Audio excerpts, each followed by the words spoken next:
Good afternoon, everybody. It's so nice to see you all here.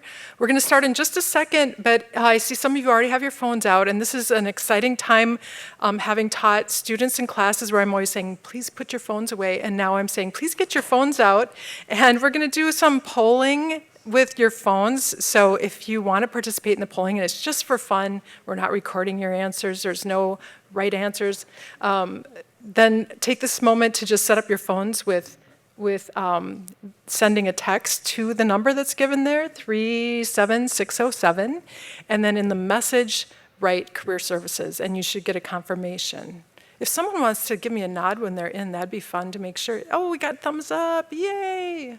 You guys are better. I had this with my 16 and 17-year-old to test to make sure it worked, and they could not figure this out, so I'm impressed. Thank you. Glad we've got a group of achievers in this room. Thank you.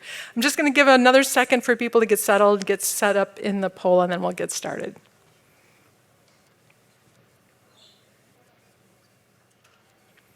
All right, I think since we've seen a few thumbs up, we'll come back to this too. This number will appear again if we need it. So welcome everyone. I'm so happy to be here and talk to you all about my favorite topic, which has been my favorite topic for about 25 years now, career development. My name is Sarah Newberg, and I'm from the Career Services Administration. I changed jobs a year ago, and I still am saying the old job. But I worked as a director of various career centers over the last 25 years, and now I'm in a role that coordinates the work for career centers across the U of M system. And so I'm excited to just tell you how we work with career services at the university and a little bit about my experience working with students and some kind of new developments within the field, and we'll talk about that today. So here's my name. I even put the email in there, so if you want to follow up afterwards, you've got that as you get copies of this presentation. And I've linked a lot of materials, so you don't have to worry about writing things down. Once you have the presentation, you should have everything you need. So, all right, so why are we here talking about careers? I'm sharing this slide first, which is a slide from one of our surveys called the CIRO survey. And we ask students to talk about what is important to them when they're choosing a major. Now we're going to talk in a little while about what role majors play in career development, but I think this slide is really an interesting kind of summary of why students come to college. We're talking a lot about return on investment in college, and that's certainly an important topic for us. We're hearing a lot about that here across the university, and it's important that we ensure the students get what they want out of this education. But this tells us a little bit about what the students want, starting with they want to pursue intellectual curiosity. That's the number one item on the list for how students choose majors. And sometimes we make that an opposition with careers, like are you going to do what you love, or are you going to do something practical with your major? And I think that we should be able to have both. And so we're going to talk a little bit about that, but just kind of heartening to know that students are here because they love to study the stuff they want to study. But right after that, at only 1 percentage point after that, is that students want to find a fulfilling career after they graduate. And if we look at the third answer, we go down 30 points almost to get to a high-paying job. So that gives us some information about what students are thinking about in terms of their career being something that they want to do, that they're satisfied with.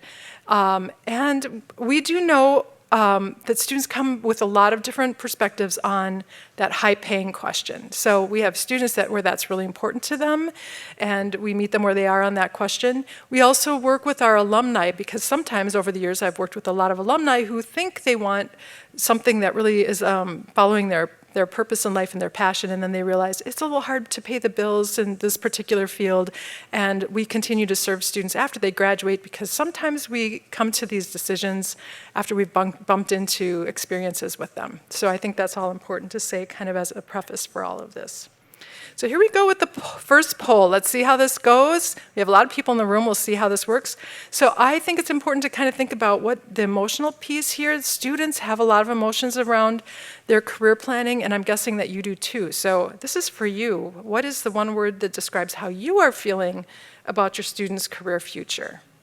Go ahead and just type in the word that comes to mind. We'll do a little word cloud here and see what we get. Oh, that's very creative. Now we're going to get some more emojis, I'll bet. Oh, is it getting to be a really pretty word cloud? Is that nice? So continue entering if you wish, but I think to comment on this, what we're seeing is what I typically find is a combination of things. And I always think back to my own experiences as a student.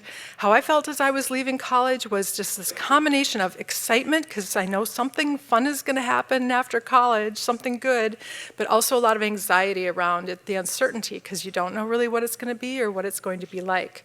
And I think that transfers to parents too, who are of course very invested in the outcomes. So we have uncertain as our main word, which does not surprise me, and anxious I always expect a little anxiety around this, because it is an anxiety-producing topic. So I think this is hopefully a little affirming to you that there's a variety of emotions around this, and we want to work with our students, especially on understanding that this can be a tough topic that sometimes causes people to just kind of avoid it a little bit. But then there's all these exciting things too, so it's a fun topic and there's a lot of opportunity. All right, we're going to go on from there. Nice job. Glad to see that poll is working. So here's some things we're going to cover in this session. We're going to talk a little bit about new, modern kind of thinking related to careers to bring us into how careers really are working today. We're going to talk about successful grads. What are the habits that they have undertaken while they're students and that seem to make them transition easily out of here. We're going to talk about the resources we offer on campus. There's so many, I won't talk about all of them. That would be a boring, long list. But I'm going to talk about the highlights and how to find more. And then we're going to talk about what you can do to support your student's career. From my perspective, you all know your own students. And so that will be some ideas for you on that, a little bit of data for you on that. And I should mention, I'm bringing my own perspective because I've got a 17-year-old right now looking at the University of Minnesota, and so she's just a year behind many of you, and I'm going through a lot of these emotions and a lot of the kind of realities. It was easy when I didn't have kids to tell people what they should do, and now that I'm in it, it's a lot different, right? So, like so many things. This is a little bit of a strange departure, but when I had my kids and they were little, there was so much help when they were babies. There were classes, and everyone told you what development was going on and why those 2-year-olds are so mean and all those things that you would get when you are a young parent. And then my experience is, I don't know how yours is, but as they go into high school and then college, I think there's less and less information about that. So I thought I would share at least this one slide about student development and what happens developmentally to your kids who are of traditional college age, is what this is referring to, who go off to college, and what are some of the things that happen. And for the students in the room, this is good for you to think about too, because this is what we're working on here during college. We want to work on just becoming competent through classes and all the experiences that you're going to have, how to manage emotions. And by the way, of course, these are things our employers are looking for too. When they're hiring, they want people who can bring those qualities to work. And even though you may be annoyed, to do the right thing at the time, and all those emotional issues around that. How to be autonomous, but also know you have to work with other people, that independence and interdependence. And then we get into the things that, life is more than careers, so how do we work in relationship with others in our personal lives as well as in our work lives? What are our identities that we bring? What's our sense of purpose? And we're using the word purpose here, but I want to just mention, we've kind of been steering away. You hear a lot about passion. We've been kind of steering away from that word in recent years because we realized after a while that put a lot of pressure on people to find their passion. And not everyone has a passion. They might have a purpose or a sense of why they're doing things. But not all careers are tied into a passion. That's a lot to ask of every career to deliver, but having a fulfilling life is the goal we're after. And then developing integrity and being who you say you want to be and aligning your values with who you are. So that's a little bit of introduction. We're the University of Minnesota. We like theory here. I'm not going to do too much more theory, but a little bit more, because now we're going to talk a little bit about career theory, which has also been especially evolving. This is a model that has been with us for a long time. How do students make career decisions? And there's these quadrants. You have to understand who you are. And I don't talk about this later in the presentation, but you should know that everywhere at the university, the career centers They all offer interest inventories and other self-assessments to help with this because we know that that's so important. And of course, you kind of know who you are, but like maybe getting some hints about other dimensions of yourself that might have career relevance can be really helpful. So bumping into things that just let students test out their values and interests that they maybe didn't ever think of before, that's all part of that first quadrant up in the yellow. And then there's that other one that I always think about with exploring options, because I remember when I was a college student asking my dad, who is a business major, what are the careers in business? And he kind of stumbled a little bit to try to explain that to me because he only knew the work that he was doing. And by the way, he went into farming after business. So it wasn't very helpful. And how are you supposed to make decisions about something you've never experienced in your life before? We're asking a lot of students to try to figure that out without much knowledge. So I think that's an important challenge, and we work on that within our career centers as well, and we'll talk a little more. How to get focused on what your goals are, make some decisions to, even if you don't know what that next step is, to make some guesses and just kind of start launching into that action stage, which is where a lot of the career centers do their work in terms of helping students be ready to find jobs, to figure out where the opportunities are for internships, how to prepare resumes and cover letters and all of those things to communicate value, and that's a lot of the work that the career centers do. All right, so let's talk a little bit more generally about the world of work. Getting out your phones again, and for those of you just coming in the room, we're doing a little polling with our phones using the text. So if you can text to 37607, the word career services, you can join our poll. And people are already after it here. So what is different, a word or two, about the world of work now compared to 25 years ago, when I'm guessing some of you were entering the world of work? Technology. I didn't put a word cloud on this one, but I probably should have. We're just going to see some responses. Resources, job hopping. Things don't stay the same anymore, do they? Having digital skills and that requirement to be able to operate digitally, flexibility. You guys are good. I think some of these, I might be able to skip some slides judging from these good answers. Cell phones. Here you are using those cell phones. We use them everywhere now. We're really seeing a theme around technology coming up. Oh, ruthless. Yeah, maybe it's a little harder, edgier out there. I'm going to give you time for 10 more seconds, and we'll see if everyone can get their answers up. More avenues to learn. We've got LinkedIn Learning out there. We have credentialing models now.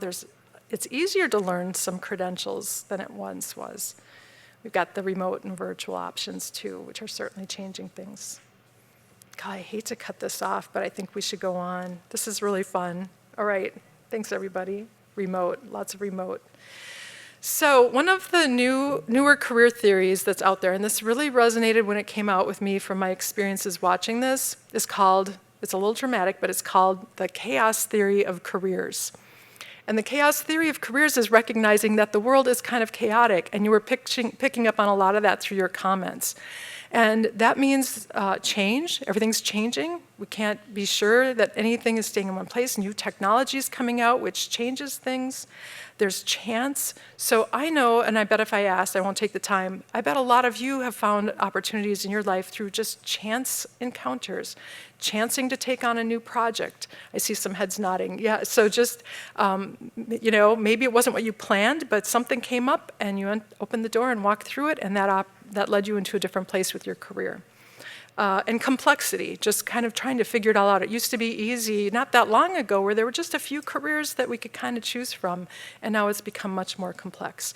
So when I saw this theory the first time, I thought it really validated what I had been watching with students, and I was scared to share this with students because I thought, oh, this is going to stress them out to know that the world is chaotic. But it was actually the opposite. Once I started folding this into my teaching, I realized that this was really just telling what we all kind of already are feeling about the world, that the world is a little bit chaotic, and that there are some ways that we can just think about where we are, to have skills that we know are going to translate from one thing to the next. Those chance encounters are good to watch for, and to just get adept at being flexible and moving from one thing to another thing, or taking skills that apply to one thing and developing them somewhere else. Or maybe hitting a roadblock, like I know my brother did just recently. He lost a career path that he was on, and very quickly found a way to credential himself in a technical field and has just launched off into another direction. So I think acknowledging that this is probably going to happen throughout our lifespan, and that the skills we're teaching here in the university about career management are things that will be useful throughout the lifespan, and we want to really make sure we're getting a chance to do that with students as we work with them.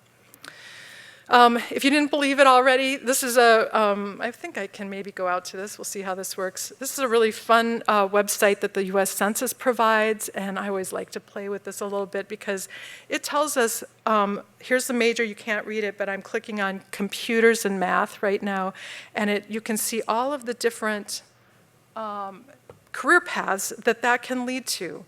This is US Census data surveying adults who have college degrees and where are they working. So on the left is their college major, and on the right are the occupations that they go into.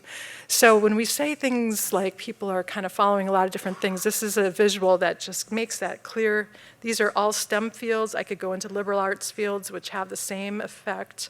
And you'll see that the good news is that there's a lot of choices and you're not locked in. And the bad news is, of course, it's not as linear, it's not as easy, and it's not as lockstep as it once was.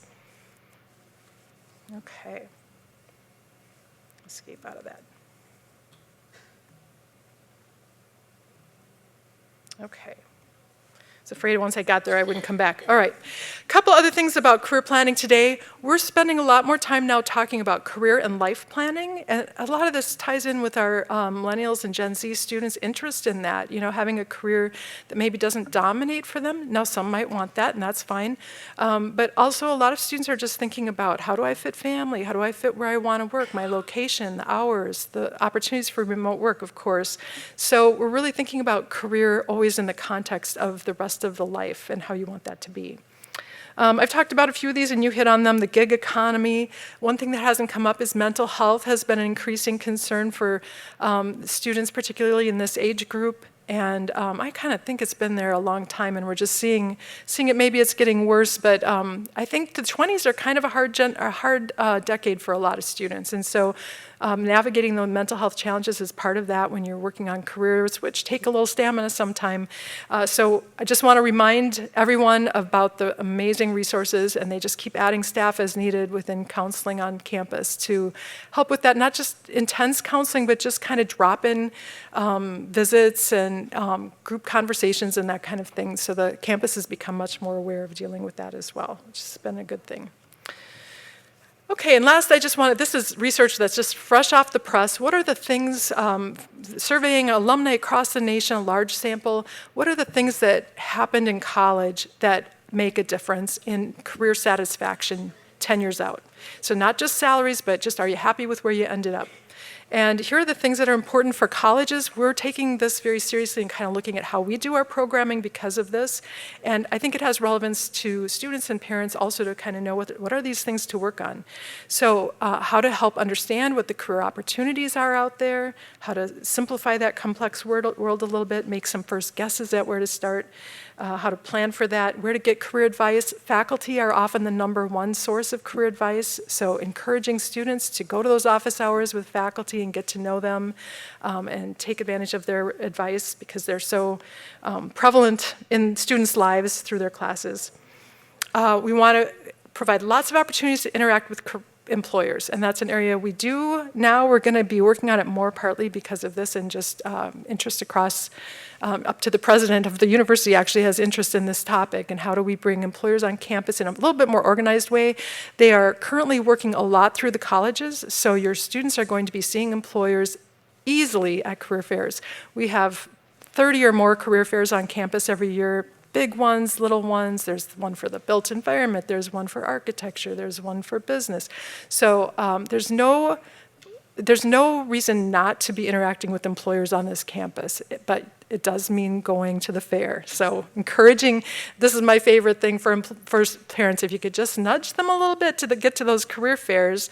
It's scary, and I don't know if I should admit this, but when I was a student, I really tried to avoid going to those fairs. So I know it's a little scary to walk in there and have that talk with those big, scary employers.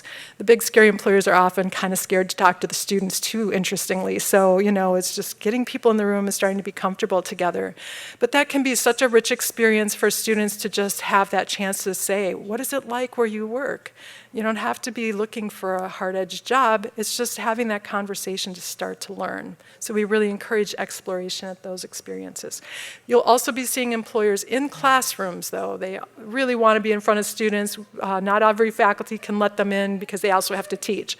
But you'll see employers in classrooms. They'll be out here in Kaufman tabling. So they're around, and it's just a matter of taking advantage of that. Teaching critical thinking and problem solving, which we do here, and then internships and other experiences, which I'll be talking, it's very important, I'll talk about that in a moment. Okay, career website. This is my office's website, and I'm just giving you this link. You don't see the link here, so it's career.umn.edu, very simple. It was also on my main page of introduction, so if you need that, that's where you can find the link to the Career Center for your son or daughter's college career center, which is where all the action is. That's where their career counselors are. That's where a lot of fairs and other services are coordinated, because then they can tailor them to the needs of their own students. So at an institution of 40 to 55, depending on how you count us, that's really the best way, I think, that we offer our career services, so that it's close to the students where they are living and studying, and their faculty and their staff out there. One other, though, that I know is important, and I don't want to spend a lot of time, but if any of you have interest in pre-health careers or health careers, long-term medicine, veterinary science, public health, nursing, all of those, there's an excellent and coveted resource here on campus. Other campuses ask for their resources quite often, and I would just say, make sure your student knows about this resource. They teach classes, they do individual work, they help with personal statements when people are applying to med school or whatever, those kinds of things. So a really important resource that we have on this campus. My daughter is thinking about nursing, and this to me is one of the reasons to come to the University of Minnesota, because they've really made connections with these careers. All right. I'm going to shift gears now and talk a little bit about student behavior. And this comes out of my own experience. I've been sharing this slide. I've tweaked it a little bit over the years, but for a long time now, after a few years in the field being a career counselor to students, I started to realize, there's a pattern here where the students who do these certain things land on their feet no matter what. If you do this, you'll be fine. And in fact, I would say the students who do these things, they don't come to the Career Center. They're fine. They don't need much help from us, because they kind of go into autopilot from doing these sorts of things. So I am going to share those with you one at a time and just talk a little bit more about resources that can support them. So first of all, getting involved. And we always talk about this. It's of course important just to make social connections on campus, but it's really important for career development, because our employers know that being involved in campus activities, and it doesn't have to be on campus, it can be in your community, it can be in our community here in the Twin Cities, it can be anywhere where there's kind of an engagement in new skill sets. So taking on projects, leadership roles, teamwork, managing a budget, whatever, anything where you can develop those kinds of skills, that is a really important thing to do. Now on campus, we have a really nice service that will help students connect with the many opportunities. So, and students sometimes, there are a lot of student campus activities groups that are career related. So there's a pre-vet club, there's a business club, there's an architecture club, there's a sustainability, there's just like a club for almost everything. So on this site, you can search by category and find those career-related sites. But to me, as a career counselor, what I've noticed is that it really doesn't matter that much. It doesn't have to be career-related. It can be, I think we had a, what was it called? The Couch Potato Club. I'm sure that if you were just a member in the Couch Potato Club, I'm not sure if that helped you, but if you were the leader or the instigator, that probably was something that an employer would look at and say, well, now there's some initiative. So there's a whole range, and the important thing that I always tell students is get involved in the club some way. Become an officer, take on a project, help with registration, whatever needs to be done. Get involved and do something that builds those skills. And you might find, oh, I didn't really think I was an organized person, but I really like organizing trips, field trips, or whatever it is. I've had that experience many times with students where they go back to that and they just discover things about themselves that way. We know employers are watching for this on resumes. Absolutely. They look for the leadership and teamwork and all of those skills. These are the skills that employers over and over again tell us they're looking for. This is from the National Association of Colleges and Employers that has been polling employers every single year on this for as long as I remember. And the list does not change very much. It's always about communications, interpersonal communications, especially now because of those phones that I'm making you use, and too much time on the phones. Interpersonal communication, big one, but also writing and oral speaking. It's been interesting to watch that teamwork is kind of taking over leadership. That's been interesting to watch. I think we've had employers saying, we have people leading, but they need to work together. So that's been an interesting, I see nodding, a bit of an interesting trend. So kind of focused on that interaction. Anyway, so that's our list of if you can find ways for your student to develop these skills, that's going to really help them. What's going to happen, by the way, they're going to go into an interview at some point with an employer and they're going to say, tell me about a time you were a team member and what role you played. They're going to ask what we call behavioral interview questions. And students who've been doing this stuff have no problem with answering those. So that's kind of how this all plays out in the end when they're looking for employment.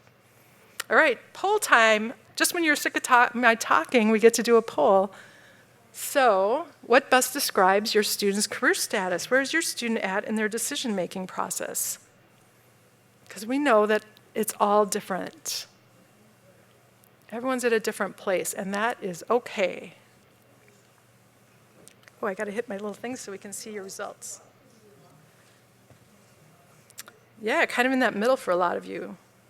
Love watching this bounce around. We have a kind of nice bell-shaped response set here. Okay, I'm going to assume that it's going to stay somewhat like that. So this is interesting. I think one thing that is important that I don't think I've mentioned is that there are students. My daughter in the nursing program, students who are in technology programs, engineering and such, maybe accounting. Those students tend to have a bit more of a linear path. Sometimes they know early they want to do that, and that doesn't change. Sometimes they know they want to do that, and it still changes. So we always want to be prepared. Sometimes we worry almost more about the over-decided than the undecided, because it's hard to back out sometimes when you need to. But we're ready for that too here, so that can happen. Just a little good to be open about that. I'm having that talk with my daughter. I know you want to be a nurse right now, but let's think of what backup could be. If you, not because she won't do it, but she might change her mind. So, but a lot of students have that tentative plan. The way I always see it is it's kind of like this hazy shape. I'm not sure what it is, but it's kind of, I know it's something in the environment, or they can get that far, which is plenty far to just make a guess and start doing internships or start doing things to explore that. You don't need to go any further than that. And then still in the deciding process, that's good too. That's just, especially when you're a first-year student, that's the time to explore. And I'm not sure we always want to lock people in. But I do want to share some resources that will help with this. Because we don't want people to stay completely undecided. We want them to get to a point where they can kind of make some guesses and start to move ahead. And the earlier the better, because the more students start gaining experience, the more they'll have that figured out by the time they leave here. So we have career counselors here. You're paying our salaries, we really want to work with you, but we can't make students come into our offices all the time. Now, some colleges are kind of starting to do that, where they're saying, we're going to make you take this class on career development. So that has been kind of offsetting that a little bit, where we're saying, you can't just get out of this, you have to work on your career and your long-term planning, whether it's career, grad school, or whatever. Somewhere around 22% of our students go to grad school, by the way, so that's an important part of this. Still part of career planning. So here's one of our career counselors who just recently retired, one of my favorites. And, all you have to do is set up an appointment. So get to those links to the career centers, and usually it's on their front page. It will say, make an appointment. It's all done electronically. It can be remote. It can be in person. However your student wants to work with us. We will sit down, and what happens a lot of times is students don't know what they want to talk about. So we know students say, well, I don't want to go to the career center because I just don't know what I even would ask them. Well, we're trained professionals. We will help. We will figure out what to talk about. So I think what we tell students is go into the Career Center and just say you just want to get started on your career planning, and they'll take it from there. So take advantage of that. Career courses, some, as I was saying, are required now in some of the colleges, and if it's not required, they're almost always available. And so these are courses that will step students through all these things I'm talking about: how to make career decisions, how to explore careers, how to get your resume ready, how to get ready for an interview, all of those pieces that they need to manage their career. So, and we're constantly bombarding students with information about those. So if they watch their newsletters, they'll find them. I thought I would share this one resource. I could share 100 resources that are out on the web about career planning. But this is, for students that are exploring, this is the federal government's website on careers.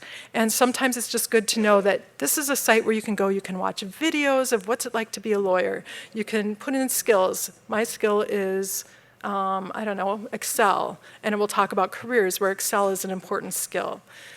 So it's a nice way to just get started, and without having to leave the couch, you can do a lot of exploring and learning a lot about different careers. And sometimes what I found is asking the student to just start with, what do you know so far? All I know is I want to work in business. And you know, you can take it from there and start to narrow that down a little bit more. This is one of my favorites. If your student has not made a major decision yet, and that's the struggle, this office, that's their sole purpose. They help students make decisions about their major across the whole Twin Cities campus. And so they're not like in any one college, they're not biased in any one way, they're gonna put students through a process that will help them make that decision. So take a look at that if that's necessary. Okay. We're going to talk about the next thing, which is students that are successful after graduation have found ways to build experience. And of course, the big one is internships. We'll come to that in a second. But before that, oh, I forgot my poll. Let's do the poll. Which of the following, I don't think I've given it away, which of the following is the most important to employers when they're looking at candidates? What do they want to see? This is from our survey of our employers, by the way. It's good data, large response set. We say, what do you guys want? And they tell us. And I'm using that data here a lot today, actually. Let's see what your results are.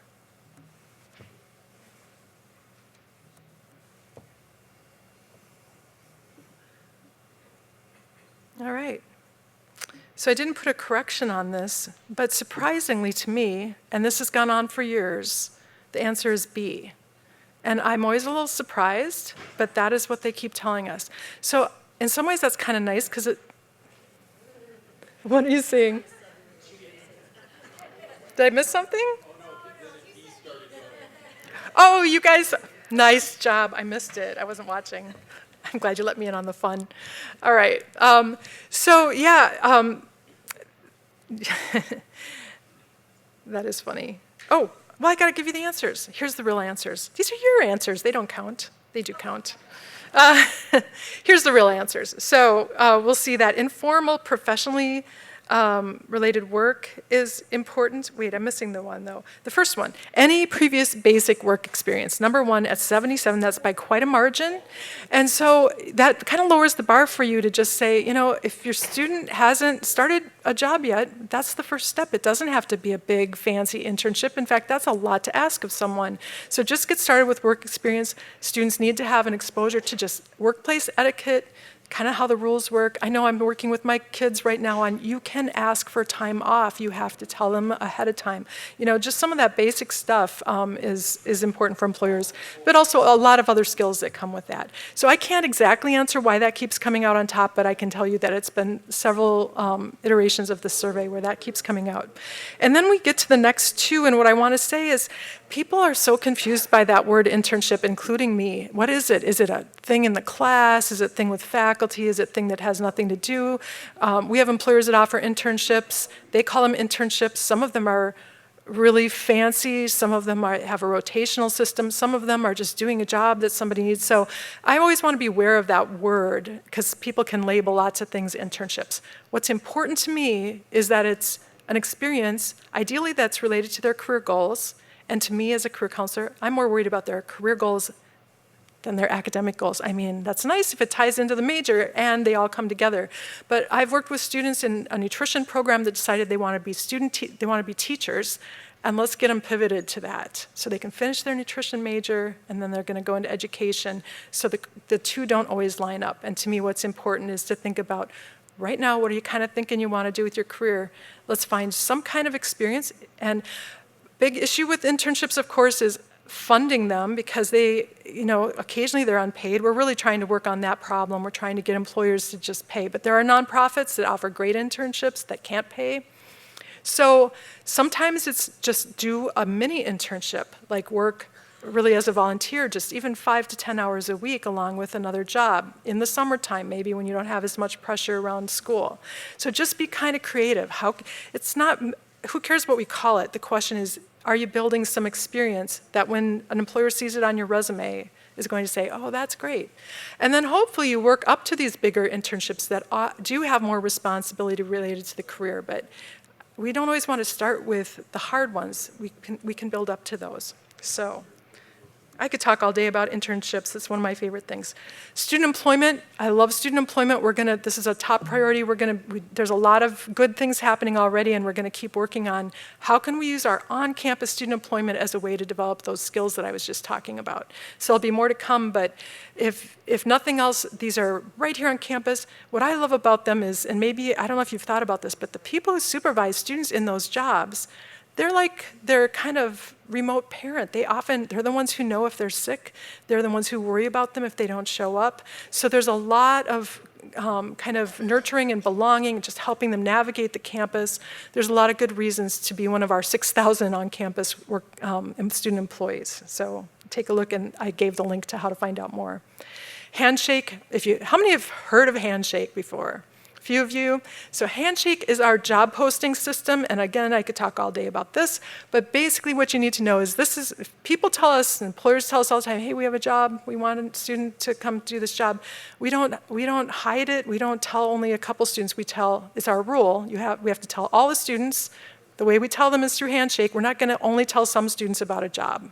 That's not fair, and it's not legal. So it's gonna go on Handshake, and that's where our students are gonna find out about opportunities for internships, careers, some part-time jobs, if they're related to careers, career fairs, info sessions with employers. So it's a management system that allows us to really communicate. And students need to go in like any website, put in their profile. It's got smart learning so that it will tell them about opportunities they may not know they're interested in. So just based on their interests, hobbies, classes, some of those kinds of things. So very sophisticated.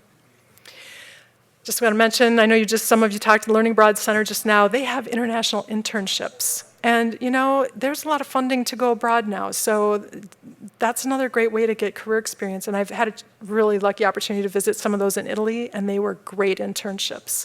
They were not watered down. They were really good, so consider that.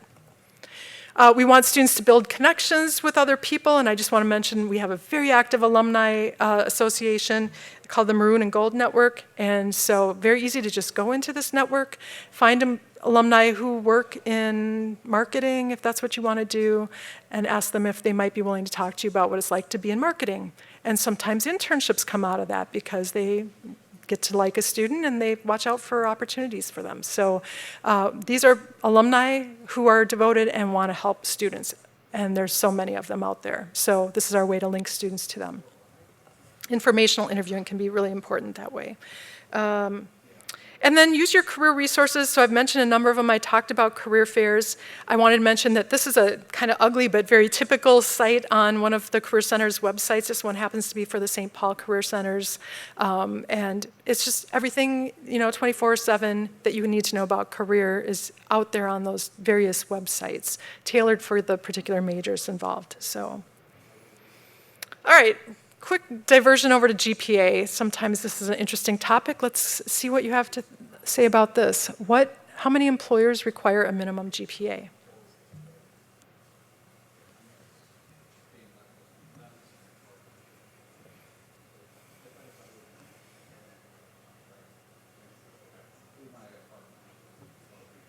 All right, I can't know this group. This is a very smart group. 40% is the correct answer. Good job, everyone, yay. So as you know, our employers are increasingly saying, we don't care so much about the GPA. More so in the technical fields, there's still a clump there that do, because that GPA reflects what they're learning in the class, it's directly related. But as a general rule, many of our employers are just not that worried about GPA or the major, as I've talked about. I'm going to skip through a couple of these because I know we've got to wrap up here so you have time for some questions. So I want to talk a little bit about supporting your student and some ideas around that. And I'm so happy to be working with parents. Actually, here's our result of another survey that we asked to students, who are you most likely to consult for career advice? I'm sorry, you're not number one, but you're in there at 10%. 10% of students said they would consult with parents. So we know that parents are a big influence. I love that friends and peers are number one. That's who they are comfortable going to. So, we have to think about that too. Otherwise, advisors and faculty and career counselors, of course, and those are ways to get connected. But we know parents are important. And what I've seen is parents can just give that little bit of a nudge sometimes. I mean, your student, I have one student in my family I can nudge, and one that if I say the opposite, then that's how it works. So, you have to know your student. But hopefully knowledge is power for you. Couple things going back to where we started with the anxiety is what we really try to do for students is to just break this down. What I find with students is what's anxiety producing, and probably for you too, is just like the ominous task of having to find a career. This is the life, this is their life, and it seems big. So let's just break this down into one step after the next, and that's why I'm saying if you have a wild idea of where you're going, just take a little step in that direction. You may take an internship that turns out not to be a great match, and now that's knowledge. But you might open a door to a different area. It might help build some connections to people that you least expect, so to be helpful. So breaking down the problem is where we really try to start with students. And kind of related to this is a way I've started to think about this, and as I talk to friends of mine who have students that are leaving college and they're frustrated because they didn't find a job right away, and I'm not sure that this all works in this perfect progression of go to school, pick a major. I know it doesn't, and then you get a job and then you live. Some students need some transitional time. Now, some students do that transition while they're still in school, and sometimes it extends past school. And what we want to say is wherever you are, wherever it comes to you that, I want to work on this now, we want to be there to help. And we know that first year after college can be important. We know that it's best if students start working right after college in something, anything, and then continue that exploration process from there. So that's a way that we've been kind of trying to present this. Takes a little bit of that pressure off. There's not necessarily a deadline. We'll work with students where they are. We'd like to work with students in their first year, maybe not first semester, but second, maybe an ongoing. But if they come to us in May of their senior year, we'll take them where we are, and we'll get from there to where we need to go. So listening to students, I know this is so, we've said this, but just letting them talk is often what we do as career counselors is just shutting up, and they figure it out for themselves when they start talking, and you can do that too. Being patient and affirming that this is hard. So I do want to recognize that. And then figuring out when do you challenge them and when do you support them. All right, I think I'm done. I think I don't know, how do we say? We have 7 minutes for questions, which is just the right amount. Questions, anyone? I think we're going to come around with a mic if you have questions. Hi, thank you. This is really, really interesting to hear about. We have a student who's a bit of an introvert, a bit of a math science kid. How do you help kids, or I should say students, who are introverted find their way? Oh, I'm an introvert, so I resonate with that. It's hard for me to talk about that without talking about my own story. I will. So what I find for introverts is that it's hard to enter a room, a student club, you don't know anyone. For me, I'm sure others have figured this out. It's like get a job within that club. Sign up to help with the project. And then I can do my job and not have to talk to anyone and feel awkward. And eventually I start talking to them. And eventually I start to get to know them. So that's always been my trick for everything in my career. I just start. I don't expect myself to go into a room and shake hands with people. If you're going to a career fair, I do think there's a little, for all of us, I think extroverts too, it's muscling through that first step, getting in the door, being prepared, which career counselors do. We will role play with them. We do this all the time. Okay, I'm the employer, you're you. Tell me a little bit about what you want to say about yourself. And we practice that. And then we say, go to an employer you don't care about and try that. because if you fail, who cares? And then, they awkwardly can go through it, and then they realize it's not that, nothing horrible is going to happen when they do that. So one of my favorite books is called Quiet, which is a book about introversion. Absolutely the best, I think. Maybe I haven't read all of them, but really a helpful book on introversion that will help put a positive frame on why there's value.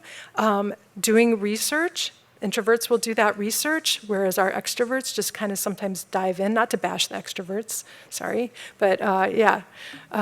So there's some advantages in being an introvert and taking some time to do that research and understanding things really well too.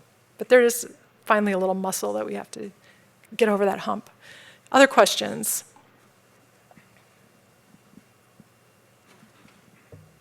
Where are your career service offices located on campus? Is there just one, or there? Yeah, great question. They are located all over campus in the colleges. So for example, in Carlson in business, it's right there in the business building. In engineering, it's right there in the engineering building. On the St. Paul campus, where there's 3 colleges that are smaller, have combined together, it's in McNeil Hall. So they all have their own center somewhere near where the students are, ideally. And in some cases, majors are kind of spread out, so sometimes they have satellite offices as well. And so the thing is to start virtually, and if you can get to that link that I was sharing at the beginning, from there, they will tell you the room number, but it almost always starts online nowadays with make an appointment. Most have walk-ins too, so if they want to go physically, that's fine. And yeah, there's differences around campus. They're anywhere from a half hour to an hour, and our career counselors fight over this. They really like 1-hour appointments because they really want to go deep with the students, and then their mean directors say, but you got to see more students, and so there's this back and forth. So it depends on the center. I shouldn't call directors mean, but that's just a tension we work with, is we want to make sure we get all the students in, but it's more gratifying when they can have a little more time, and a lot of them will just take a little more time with students.